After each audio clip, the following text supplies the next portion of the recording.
Սա Արցախն է, ամբողջական հայաթափումից 2.5 տարի անց։ Դատարկ փողոցներ, կիսաբաց դռներ և քար լռություն։ Կորեացի բլոգերը բացահայտում է, թե ինչ ձեռագիր է դրոշմում Ալիևը հազարամյա հայկական հողի վրա։ Յոն Մինն աշխարհին ցույց է տալիս, որ 120,000 մարդու իրավունքները դեռևս մնում են ոտնահարված, իսկ նրանց տները գերության մեջ։ 129 երկրների մեջ սա իմ ամենածանր ճանապարհորդական օրն էր, խոստովանում է բլոգերը։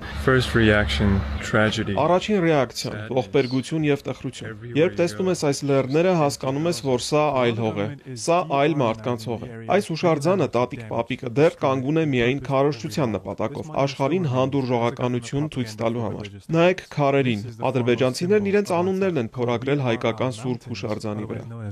Բլոգերը պատմում է ուրվական քաղաքի մասին, որտեղ պատշգամբներից դեռ կախված է լվացքը։ Բաց պատուհանները վկայում են, թե որքան շտապ են մարդիկ ստիպված եղել լքել իրենց հազարամյա հայրենիքը։ Յոնը ապշած է, որ ամեն ինչ տեսագրելու այս դարաշրջանում ադրբեջանցիները միտումնավոր տարածել են տանջանքների տեսանյութերը որպես ահաբեկման միջոց։ Դա հայրենիք պաշտպանելու մասին չէր, ասում է կորեացին ու անցնում առաջ։